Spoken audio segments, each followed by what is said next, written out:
കാലിക്കറ്റ് സർവകലാശാലയിൽ സെലക്ട് യോഗത്തിൽ പങ്കെടുക്കാനെത്തിയപ്പോൾ എസ്എഫ്ഐ പ്രവർത്തകർ തടഞ്ഞ സംഭവത്തിൽ ചാൻസലറായ ഗവർണർ ആരിഫ് മുഹമ്മദ് ഖാന് പരാതി നൽകി. വൈസ് ചാൻസലർ, രജിസ്ട്രാർ എന്നിവർ ഉൾപ്പെടെ സർവകലാശാല ഭരണ സംവിധാനവും പോലീസും പ്രതിഷേധക്കാരുമായി ഒത്തുകളിച്ചുവെന്നാണ് പരാതി.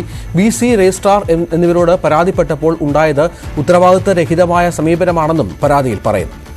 MS സനീഷ് കുമാർ ചേരുന്നു. അനീഷ്, ആരൊക്കെയാണ് ഗവർണറെ സമീപിച്ചിരിക്കുന്നത്? ഈ പരാതിയിൽ പറയുന്ന കാര്യങ്ങൾ എന്തൊക്കെയാണ്? രഞ്ജിത്ത്, ഇന്നലെ സർവകലാശാലയിൽ സെനറ്റ് യോഗത്തിൽ പങ്കെടുക്കാൻ എത്തുകയും എന്നാൽ SFI പ്രവർത്തകരുടെ പ്രതിഷേധത്തെ തുടർന്ന് ഈ സെനറ്റ് ഹാളിലേക്ക് പ്രവേശിക്കാൻ കഴിയാതിരിക്കുകയും ചെയ്ത BJP അനുകൂല സെനറ്റ് അംഗങ്ങളാണ് പരാതി നൽകിയിരിക്കുന്നത്.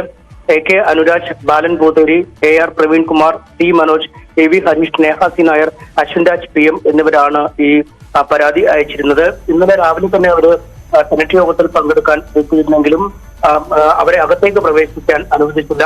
എത്തുന്ന ആളുകളുടെ പേരും രാഷ്ട്രീയ പശ്ചാത്തലവും നോക്കി വേർതിരിച്ച് മാറ്റി നിർത്തുന്ന ഒരു രീതിയാണ് ഉണ്ടായത്. മറ്റ് സെനറ്റ് അംഗങ്ങളും രജിസ്ട്രാറും വൈസ് ചാൻസലർ അടക്കമുള്ള ആളുകൾ അകത്തേക്ക് പ്രവേശിച്ചെങ്കിലും തങ്ങളെ വേർതിരിഞ്ഞ് മാറ്റി നിർത്തുകയായിരുന്നു. ഇതിൽ അർജുന അവാർഡ് ജേതാവ് പത്മശ്രീ പുരസ്കാരം നേടിയ ബാലൻ പൂതേരി അടക്കമുള്ള കാഴ്ച പരിമിതനായ വയോധികനായ ആളാണ്. അദ്ദേഹത്തെ പുറത്ത് മണിക്കൂറുകളോളം നിർത്തുന്ന ഒരു സാഹചര്യമുണ്ടായി.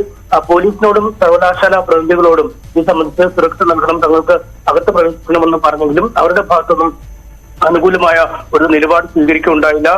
പിന്നീട് ആദ്യഘട്ടത്തിൽ വളരെ പരിമിതമായ പോലീസാണ് സ്ഥലത്തുണ്ടായിരുന്നത്. അതിനുശേഷം കൂടുതൽ പോലീസ് സ്ഥലത്തെത്തി ഈ ആളുകളെ നീക്കിയ ശേഷം തങ്ങളെ അകത്തേക്ക് പ്രവേശിക്കുന്ന കരുതിയെങ്കിലും ഈ പോലീസ് നടപടികൾ പൂർത്തിയായപ്പോൾ ഈ വൈസ് ചാൻസലർ അടക്കം സെനറ്റ് യോഗം അവസാനിപ്പിച്ച് പുറത്തേക്ക് ഇറങ്ങുന്ന ഒരു സാഹചര്യം ഉണ്ടായത്. ഇതിൽ സർവകലാശാലയുടെ പുരോഗതി ലക്ഷ്യം വെച്ച് പ്രവർത്തിച്ചതെന്ന ലക്ഷ്യം മാത്രമാണ് തങ്ങൾക്കുള്ളത്. പക്ഷേ ഈ സംഭവിച്ചതൊക്കെ ആകസ്മികമായി നടന്നതെന്ന് കരുതാൻ കഴിയില്ല എന്നും ഈ ഗവർണർക്ക് നൽകിയ കുറിപ്പിൽ പറയുന്നു. സർവകലാശാല അധികൃതരും പോലീസും പ്രതിഷേധക്കാരും ഒന്നിച്ച് ചേർന്നുള്ള ഒരു തന്ത്രം മെനച്ചിലാണ് ഇവിടെ നടന്നത്.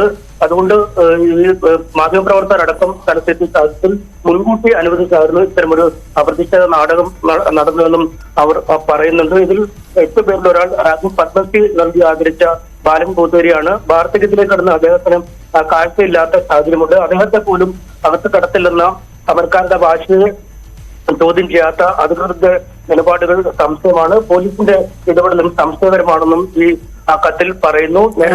ഗവർണറും ഈ വിഷയത്തെ ഗൗരവമായി എടുത്തിട്ടുണ്ട് എന്നാണ് മനസ്സിലാകുന്നത്. കാരണം ഇന്നലെ നിയമോപദേശമടക്കം അദ്ദേഹം തേടി എന്നുള്ള വിവരങ്ങൾ പുറത്തു വന്നിരുന്നു.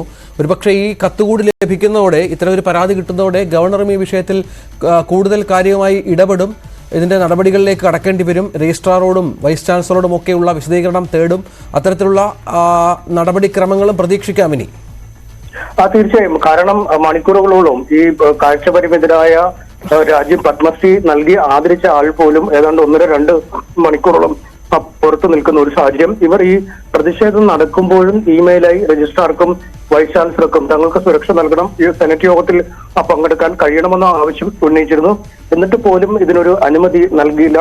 മറ്റ് അംഗങ്ങൾ, ഈ ഗവർണർ നോമിനേറ്റ് ചെയ്ത പുതിയ അംഗങ്ങളുടെ പട്ടികയിലുള്ള ലീഗ് പ്രവർത്തകരായ സെനറ്റ് അംഗങ്ങൾ, കോൺഗ്രസ് അംഗങ്ങളായ സെനറ്റ് അംഗങ്ങൾ, ഇവർക്കൊക്കെ യാതൊരു തടസ്സവുമില്ലാതെ അകത്തേക്ക് പോകാൻ കഴിഞ്ഞു. ഈ സംഘപരിവാർ അനുകൂലമെന്ന് SFI ആരോപിക്കുന്ന ആളുകൾക്ക് മാത്രമാണ് അകത്ത് കയറാൻ കഴിയാത്ത ഒരു സാഹചര്യം വന്നത്. ഇതിൽ പോലീസ് നടപടികൾ കഴിഞ്ഞു നീങ്ങുകയായിരുന്നു എന്ന് നമുക്ക് നിസ്സംശയം പറയാം. കാരണം പോലീസ് നടപടികൾ പൂർത്തിയായത് ഏതാണ്ട് 10:40 ആയപ്പോഴാണ്. 10:40 ആയപ്പോൾ മുഴുവൻ പ്രവർത്തകരെയും അറസ്റ്റ് ചെയ്ത സ്ഥലത്തു നിന്നും മാറ്റി. പക്ഷെ ആ സമയത്ത് തന്നെ സെനറ്റ് യോഗം നടന്ന സെനറ്റ് ഹൗസിലെ യോഗം പൂർത്തിയാക്കി മറ്റ് സെനറ്റ് അംഗങ്ങൾ താഴേക്ക് വരികയും ചെയ്തു. അതുകൊണ്ട് ഇവരുടെ ഈ പോലീസ് നടപടികൾ ഒരു വശത്ത് കഴിയുന്നു. മറുവശത്ത് പോലീസ് നടപടികൾ പൂർത്തിയാക്കിയപ്പോൾ തന്നെ സെനറ്റ് യോഗം പിരിഞ്ഞ് താഴേക്ക് എല്ലാവരും വരികയും ചെയ്തു.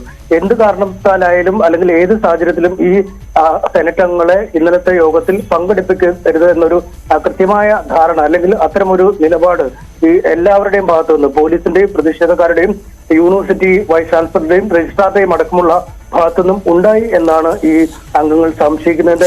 ഇക്കാര്യം വളരെ ഗൗരവമായി തന്നെ ഗവർണർ എടുക്കുമെന്നാണ് നമുക്ക് മനസ്സിലാവുന്നത്. ശരി, MS സനീഷ് കുമാർ വിവരങ്ങൾ പങ്കുവച്ചു.